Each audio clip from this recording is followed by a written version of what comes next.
Fala aí, torcedor do nosso canal Total Futebol, trazendo mais um vídeo aqui no nosso canal. E nesse vídeo para falar da goleada do Cruzeiro sobre o Grêmio, 4-1 no Mineirão, com show do Caio Jorge, que fez 3 gols na partida.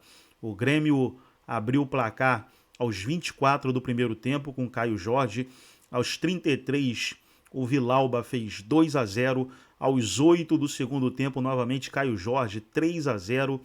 Aí aos 18, André Henrique diminuiu para o Grêmio. Só que aos 31, novamente Caio Jorge, mais um do atacante. O Grêmio fechou a goleada 4-1 no Mineirão. O Grêmio divide a liderança com o Flamengo aí do Brasileirão. Antes de trazer os comentaristas aí, quero convidar você que ainda não é inscrito no nosso canal, se inscreva, ativa o sininho das notificações para você não perder nada.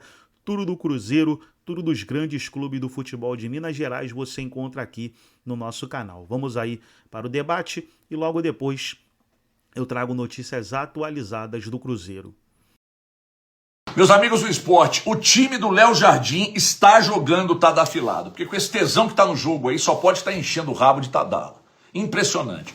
Começa montando para cima, não dá um mísero espaço para o adversário, marca forte pra cacete, ataca numa velocidade nojenta e não sai de cima do adversário até o último minuto, mesmo goleando como foi o caso.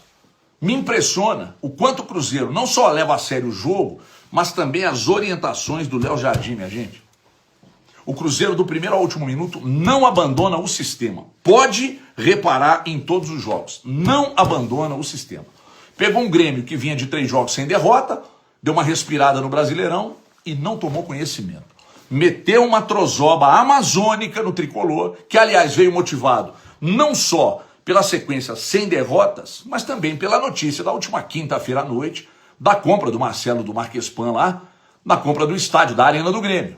Só que nada disso foi suficiente para segurar o imenso Caio Jorge, que aliás, além de artilheiro do Campeonato Brasileiro, seguramente já está em convocação da seleção aí, é questão de tempo mesmo. E claro que o torcedor não pensa nisso, mas com janela aberta já também vem uma tonelada de euros por ele, né? Detalhe, isso é inevitável. Não adianta brigar comigo. Tem que brigar com o mercado, é com quem fica de olho, é com quem valoriza um artilheiro com pouca idade. E faz gol de cabeça, de perna esquerda, de perna direita, por cima, por baixo, impressionante. Agora, eu acho que o Cruzeiro não abre mão, e não abre mão porque tem projeto, e não abre mão porque não está precisando vender, e não abre mão porque está com as contas em dia, e não abre mão porque sabe onde quer chegar e de que forma quer chegar. Enfim, depois de falar do Caio Jorge, eu não posso deixar de falar aqui de um cara chamado Villalba. Eu preciso destacar o Villalba e a volta por cima dele no Cruzeiro. De um jogador que o próprio Léo Jardim não sabia o que ele estava fazendo no Cruzeiro, que o Pedro Lourenço deu uma sacaneada nele dentro do elevador depois da derrota para o Internacional lá em Porto Alegre, e o Pedro Lourenço contou essa história nos Donos da Bola, na tela da Band. E hoje o Villalba é titular absoluto e de quebra hoje ainda tirou uma onda de atacante para fazer gol. Senhoras e senhores, olho nesse Cruzeiro que está na cabeça, que vai se reforçar na janela, que já está se reforçando, que vive um período de paz e que está jogando pra cacete. E tá dafilado. Beijo na alma. O Botafogo, a gente não sabe como vai ser por conta de tantas mudanças, mas também financeiramente é muito sólido. Então acho que o Cruzeiro tem que ir na dele. Apesar do futebol ser muito vistoso, o time é sólido tanto na frente quanto na defesa, marcação alta, a intensidade que a Mari falou, eu concordo. E além dessa qualidade do trabalho bem feito, para mim tem uma questão também que é muito importante para considerar o Cruzeiro um forte candidato ao título, que é a questão física para a sequência da temporada. E tem 2 aspectos. O Cruzeiro já foi eliminado da Sul-Americana, tem a Copa do Brasil, mas é um time que dentro do calendário, acho que ele vai conseguir manejar melhor o planejamento para o Campeonato Brasileiro. E a gente fala muito do impacto, do Mundial, dos clubes que jogaram e que são os principais candidatos ao título, né? Principalmente no caso do Palmeiras, do Flamengo e do Botafogo. Quando a gente fala desse impacto, eu acho que ele não vai ser sentido agora, porque esses times voltam em ritmo de jogo, talvez até num primeiro momento eles estejam num benefício. Porque enquanto os outros que ficaram um mês parados vai ter que recuperar esse ritmo de jogo, de intensidade, eles estão eles ainda... o Flamengo, o Palmeiras, o Botafogo, o Fluminense, eles estão já, né, nesse ritmo acelerado. Eu acho que eles vão sentir mais para a reta final, porque ali é onde o acúmulo de jogos pode ser determinante. Se o Cruzeiro já volta bem agora, eu acho que a tendência lá na frente, ele está num ritmo físico de intensidade mais alto do que esses outros times. Não estou falando que isso significa, se o Cruzeiro mantiver a mesma pontuação que o Flamengo e que o Palmeiras em outubro, ele vai ser campeão. Não, mas eu acho que a tendência é que ele esteja num momento físico melhor que esses times. Então, acho que isso também me faz acreditar no Cruzeiro como um fortíssimo candidato ao título. E esse mais pra frente nesse ano é bem pra frente, né? É bem pra frente, é quase Natal, no que Natal, o campeonato acaba. jogando bola. E a gente fala muito sobre o trabalho do Leonardo Jardim, tem que falar mesmo, né? O Cruzeiro, até através do seu presidente, do Pedrinho, ele assume ali, né, não necessariamente com palavras, mas com posturas mesmo, né, com tomadas de decisão, assume que o planejamento foi completamente equivocado, pensando no mercado que fez na última janela, pensando em apostar em nomes, né, mais sobrenomes mesmo, e não desempenho, como foi o caso de Dudu. O Gabigol se colocou à disposição para aceitar novas condições até de reserva da equipe. Acerta quando vai ao Leonardo Jardim, acerta quando dá essa autonomia para o treinador mexer mesmo no grupo e escolher o que faz mais sentido para o trabalho dele, para o desenvolvimento do trabalho dele, e implementa ali uma condição de unidade, de que todo mundo ataca, todo mundo marca, e ele recupera peças importantíssimas desse grupo, né? Como os Lucas ali, né? Tanto o Romero quanto o Silva, o William, que se mostrou um baita lateral na primeira parte da temporada passada, Matheus Pereira nem se fala, que de afirmar ali que gostaria de deixar o clube para agora recuperar o que é esse camisa 10, dando assistência, ajudando na marcação. Então, acho que é uma rotação que faz muito sentido para esse grupo, um time que trabalha sem a posse praticamente, né? Um número baixo ali, o segundo time com menos posse de bola no campeonato, mas muito veloz, muito vertical, que produz muito, e tem na figura do Caio Jorge, assim, a gente vai falar isso mais pra frente, né? Se os números ali fizerem muito sentido pensando em seleção, por que não ficar de olho, dar uma oportunidade, pensando ainda assim no crescimento dele dentro dessa competição, que é muito difícil, né? O Campeonato Brasileiro, você tomar artilharia do Campeonato Brasileiro, isso tem que ser visto com bons olhos e olhos atentos, pensando em seleção brasileira. Por que não? Então, é um trabalho muito bacana diante de um Grêmio que, mais uma vez, apresenta a sua deficiência defensiva, né? Já é a segunda pior defesa do campeonato. Então, assim, isso tem que ser olhado com mais seriedade pela diretoria, porque é a terceira temporada consecutiva que o Grêmio sofre muito defensivamente, independente do treinador que passa por ali. Olha, o Dom que lembrou bem que o Cruzeiro não tem mais a Sul-Americana, porque o Cruzeiro foi mal demais no seu grupo, não conseguiu pegar nem playoff. Já o Grêmio, ele segue, ele tem jogo, inclusive na quarta-feira, tem Alianza Lima e Grêmio. Lembrando que o Grêmio foi o segundo colocado do seu grupo na Sul-Americana, por isso está no playoff, vai enfrentar o Alianza Lima, que foi terceiro do seu grupo na Libertadores. Né? E aí quem avançar de Grêmio e Alianza Lima, deixa eu me lembrar quem que vai pegar aqui, daqui a pouco eu confirmo, não consegui confirmar ainda. Mas enfim, o Grêmio, como a Mari disse, professor, problemas defensivos seguem no Grêmio, e ele tem, além do Brasileirão, tem a Sul-Americana. O elenco é curto, né? O elenco, em termos de jogadores de defesa, é curto. Ontem sem o Dodi, por exemplo, e ele faz falta nesse A gente está vendo também o Kahneman num momento da carreira de claro declínio técnico. Sim. Ainda que ele possa colaborar com sua experiência por elenco, não dá para você jogar todas as suas fichas. Histórico, que merece todo o respeito por tudo que já fez, já conquistou no Grêmio, né, professor? Mas, como você falou, ele já está longe do auge, né? É preciso uma transição ali. É preciso que o Mano tenha mais opções defensivas mesmo. Então, é um dilema. O Grêmio começou o ano assim, né? Já com esses problemas, com essa perspectiva, e essa sombra continua. E para o Mano isso é mais grave ainda. A gente nota como ele sofre, né? Esse negócio de tomar muito gol. Não é da natureza dele de técnico. Ele gosta de um time muito consistente defensivamente. É tudo que o Grêmio de hoje não é, né? O Grêmio na frente até tem algumas opções, o garoto Alisson surgiu aí, mas, enfim, tem que se defender melhor. E até ofensivamente, né, professor? Acho que tem vários momentos da temporada a gente falando da dificuldade da figura do 10 se firmar, né? Seja o Cristaldo ou outra peça por ali, mas o Grêmio teve muita dificuldade. Então, assim, é um time que... Eu concordo que a questão do elenco é curto e acho que isso é necessário movimentações, pensando na sequência da temporada, mas acho que com o que tinha, dava para apresentar um futebol melhor, assim, acho que um pouquinho mais...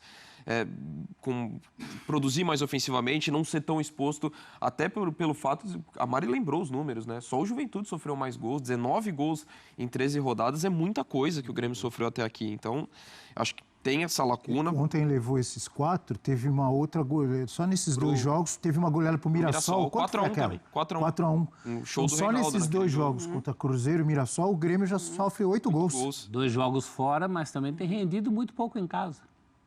Tem rendido muito E se eu não me engano, o Grêmio só não tomou gol em 3 jogos no Brasileirão. Todos os outros ele foi vazado. Gol do Santos, que foi 1x0 pro Isso. Grêmio. Só para completar, que eu estava procurando, não estava achando e não estava lembrando. Quem passar do play-off, do confronto entre Grêmio e Alianza Lima, vai enfrentar a Universidade Católica de Quito nas oitavas da Sul-Americana, certo? Esse meio de semana agora, vão jogar pelos play-offs o Grêmio, o Vasco, o Atlético Mineiro e o Bahia. O Bahia vindo da Libertadores, né? Exato. Perfeito, Pegou um grupo dificílimo. perfeito. Bahia você vai assistir aqui conosco e o confronto do Galo também. O Grêmio vai lutar contra o rebaixamento? Não vamos deixar sem resposta. Vai, professor. Se continuar tomando essa média de gol por jogo, sim. É matemático, alguma coisa precisa ser feita nesse sentido. Eu lembro, né, a gente sempre fala aqui, né, naquela campanha do vice do brasileiro com o Renato, Isso. fez, assim, terminou também com as piores defesas ali. Exato. Mas você tinha o Soares, né? Naquela campanha, que se pagou muito lá na frente o ataque. E o Donk traz uma coisa importante, porque, assim, defensivamente oferece demais, mas em outras épocas se pagava. Hoje não está tanto assim. Hoje... aquela campanha teve um 4x3 contra o Botafogo, teve um 4x4 com o Corinthians, que deixaram até de dar um pênalti para o Grêmio do Yuri Alberto, que o Renato reclama até hoje, porque aquilo faria uma diferença na pontuação final do Grêmio. Luiz Soares foi bola de ouro. Exatamente. Então, assim, foi 2023? Foi 2023. Foi o ano que o Palmeiras foi campeão com o Endrick e companhia.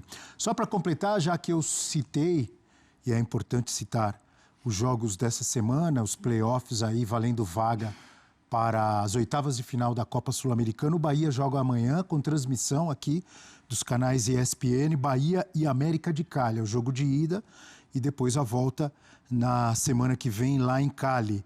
Esse jogo amanhã com transmissão.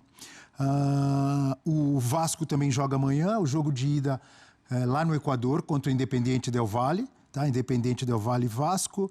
E Bahia, América de Cali, o jogo do Bahia, transmissão ESPN. O Galão da Massa joga na quinta-feira contra o Atlético Bucaramanga. Olha, acertei de primeira. Boa. Sempre erro quando eu falo esse nome. Então, o jogo de ida lá na Colômbia, né? Atlético Bucaramanga e o Atlético Mineiro na quinta-feira. E o outro brasileiro que a gente está falando agora, o Grêmio, joga na quarta-feira. Quarta-feira, lá no Peru, Alianza Lima e Grêmio, jogo de ida desses playoffs, valendo vaga para as oitavas de final da Copa Sul-Americana. Voltaremos a falar do artilheiro do Campeonato Brasileiro. 11 gols para Caio Jorge. Tela com números do artilheiro do Cruzeirão cabuloso, Ancelotti, em relação ao Caio Jorge para a seleção brasileira. Eu acho que o comentário, a análise da Mari é válida, mas eu penso que ainda tem muita gente na frente. Eu concordo com você que temos que olhar com atenção, por que não no futuro? Só que aí tem Richarlison... não vive o seu melhor momento, concordo, mas o Ancelotti gosta dele, o conhece, foi convocado, né? Foi chamado na primeira convocação dele. Tem aí o menino João Pedro, que brilhou no Mundial. O próprio Igor Jesus. Tem o Igor Jesus, que está indo para a Inglaterra, para o Nottingham Forest. Que foi bem na última data FIFA e foi para o Manchester United. Mas observado, ele merece ser. Claro. Eu acho que, inclusive, ele entra ali numa brecha de característica do Pedro. Já que o Pedro não está querendo, como diz o próprio técnico do Pedro. E o Caio Jorge é uma variedade grande de possibilidades, né? Tá fazendo gol de cabeça, gol de bola que é enfiada para ele, oportunismo, agilidade de raciocínio. É um Se momento movimenta muito bem, bom né? dele. Sendo jovem. Um momento muito bom. Não sei nem se é só momento, viu? Porque o Caio Jorge é um jogador que pintou bem, né? Ele teve problemas também físicos, né? Lesão séria. Lá, Acho que lesão isso séria. impediu. Na Juventus ele teve uma lesão séria. Exato. Daí foi emprestado, não teve o destaque que se imaginava, mas acho que as lesões, né, a questão da lesão séria, pautou muito a trajetória dele no futebol europeu. Então é legal ele voltar e apresentar esse nível, até pensando na história do jogador mesmo, né? Quando você surge com tanta expectativa, jovem, promissor, e aí tem essa lesão, sabe, o quanto que isso poderia impactar. Então vê-lo voltando ao futebol brasileiro, se destacando, eu acho muito positivo. Também acho que tem que ser observado, aliás, eu imagino que o Ancelotti esteja fazendo isso, até para o Cruzeiro de uma forma geral. Se olha o próprio Matheus Pereira, que já teve convocação recente, tem uma característica que a gente não tem tantos jogadores no futebol brasileiro, de uma forma geral, não só atuando aqui, mas de uma forma até dos atletas que estão na Europa. Então, acho que podem ser observados, mas eu vejo também outros nomes à frente. Acho que os que a gente citou, Igor Jesus, Matheus Cunha, João Pedro, são jogadores à frente, mas eu acho que é super válido e merecido ele ser observado ali, ter o Ancelotti de vez em quando ali pintando no Mineirão, sabe? Eu acho que não só justo com o Caio Jorge, mas com o time do Cruzeiro de uma forma geral. Vale uma levantada de sobrancelha para ele. Exato, professor. Ele tem a mesma idade que o João Pedro. 23, né? 23 anos. Tem o Caio Jorge, o João Pedro do Chelsea também 23. Aí o Matheus Cunha, eu estava olhando agora, 26. O Richarlison já mais experiente, eu ia falar veterano. Veterano não, mais experiente, 28 anos, já com uma Copa no currículo. Não vive o seu melhor momento, mas segue aí, obviamente, no radar da seleção brasileira e do Carlo Ancelotti. Foi jogador do Ancelotti no Everton, foi isso? No Everton, né? A gente tem a sensação de que tem vários bons nomes, mas não tem aquele cara. Porque a gente está falando do desempenho na seleção, né? Porque é isso, o Caio Jorge pode receber oportunidade e também não acontecer na seleção, né? Assim, a expectativa em cima do Richarlison, ela já dura há um tempo, né? Porque ele teve o seu momento e depois questões pessoais, enfim, ficou muito sem espaço. O Igor Jesus fazendo um movimento agora de mudar para a Inglaterra, o quanto isso pode impactar positivamente, a gente espera sempre, mas também o tempo de adaptação, ele já não foi convocado nessas últimas vezes, então acho que é isso. Mas quando foi, correspondeu. Muito, então. Com o Dorival, foi né? injusto, inclusive, ele não ter aparecido depois para dar uma sequência. Acho que está faltando, de fato, essa sequência para alguém lá na frente. E aí, com essa história do Pedro, eu acho que fica ainda mais distante, né? Porque voltou de lesão, tem esse tempo para retomada, a retomada não está acontecendo. Agora, os problemas que se apresentam ali com o Felipe Luiz. O Caio Jorge está dentro de um contexto, de uma equipe que está correspondendo, né? Então, acho que o momento do Cruzeiro também o favorece. E pensando no jogador, 23 anos, ele ainda pode se recolocar nesse mercado europeu. Então, acho que o momento dele vale muito a atenção. E o Igor Jesus, eu pensava que fosse mais velho. Tem 24 anos só.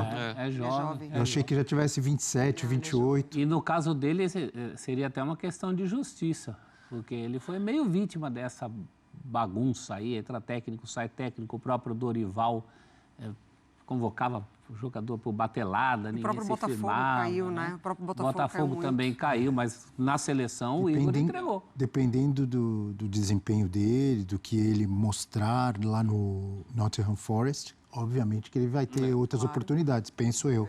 Né? Se fosse do tempo do Tite, ele teria mais chance, porque o Tite era o rei da convocação retroativa, né? Ele chamava depois alguém que ele tinha deixado num outro momento, mas acho que o Ancelotti não pensa assim. E eu estou curioso também para ver, menos no caso do Igor Jesus, que a gente sabe que ele é o 9 mesmo, o centroavante vai jogar dessa forma. Mas muito do Matheus Cunha e do João Pedro. A gente teve esse recorte do João Pedro agora de estreia como 9 e indo bem demais. Mas, a meu ver, ele até se destacava mais no Brighton, jogando atrás do 9. O Welbeck, muitas vezes. O Matheus Cunha, a mesma coisa. Com o Strand Larsen, que era o atacante do Wolverhampton.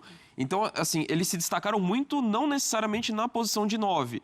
Então eu quero ver como é que o Matheus Cunha vai jogar dentro do esquema do Rubem Amorim, porque ele pode ser o 9 ou pode jogar um pouco mais atrás, né, no 3-4-3 padrão do Rubem Amorim. E o João Pedro, ele também pode jogar, por exemplo, com o Dilep, que é quem ele substituiu. Não imagino que vai acontecer isso até pelo que ele fez logo de cara, jogando como 9 no Chelsea. Dilep também entrou, quase fez um golaço. Quase fez um golaço, defesaça do Donnarumma. Então eu também tô curioso para ver como é que vai ser a sequência da temporada desses jogadores. Eu imagino, sobretudo no caso do João Pedro, que ele venha se estabelecer como 9 no Chelsea. Mas ainda é cedo, porque ele acabou de chegar. O Chelsea sempre contrata uma infinidade de jogadores na janela. Enfim, a gente não sabe ainda exatamente qual vai ser a cara do Chelsea 2025-2026. Mas esse é um fator também que pode ser mais um elemento nessa discussão de atacantes da seleção brasileira.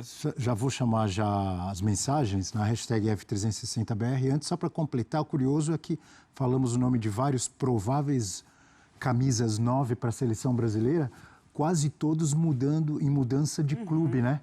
Isso que chama atenção, e a mudança de clube, ela sempre pode trazer algo benéfico, do cara crescer e tal, ou às vezes o cara estagnar. O próprio Endrick estava no radar, estava sendo convocado, tal, para a seleção brasileira, foi para o Real Madrid, joga pouco e aí dá uma sumida, né? Então, o Matheus Cunha indo para o Manchester United, clube novo. João Pedro, Chelsea, clube novo. Igor Jesus, saiu do Botafogo, Nottingham Forest, clube novo. Só o Richarlison que continua na mesma, né? Os que a gente falou aí. E o Caio Jorge agora no Cruzeiro já não é tão novo. O Estevão chegando agora no Chelsea. Também. Estevão no Chelsea. Tudo isso há um ano da Copa do Mundo. É isso. Vamos torcer para que todo mundo arrebente aí nos seus novos clubes. E na seleção. E na seleção, para o Ancelotti ter mais opções. Vamos ver as mensagens. Então tá aí, pessoal, foi o vídeo onde os comentaristas debateram aí a vitória do Cruzeiro 4-1 sobre o Grêmio. Cruzeiro nesse momento na liderança do Brasileiro, nesse momento com 27 pontos, dividindo a liderança com o Flamengo, perde no saldo de gols. Agora, para agregar no vídeo e deixar você 100% atualizado, deixa eu trazer aqui notícias do Cruzeiro, né? Matérias aí após a partida. Hat-trick histórico muda rumo do Cruzeiro. Olha aí o Caio Jorge, né? O Felipe Santana ali atrás dele. Caio Jorge deixou, o Alex Santana no caso, né? 3 gols na partida. Tem outra matéria aqui do Caio Jorge. Olha aí, ó, Caio Jorge dispara e faz história no Cruzeiro. Tá jogando muito atacante, tá brincando de fazer gol aí na Raposa. Para fechar aí o nosso giro de notícias, Leonardo Jardim controla euforia.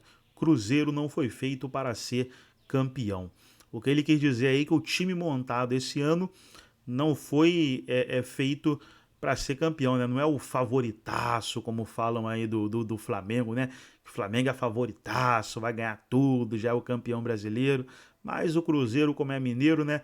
Vai comendo pelas beiradas e é melhor assim. Deixa o favoritismo lá pro time da Gávea, que soberba é com eles. Gostou do vídeo? Deixa o like, se inscreva no canal, ativa o sininho das notificações.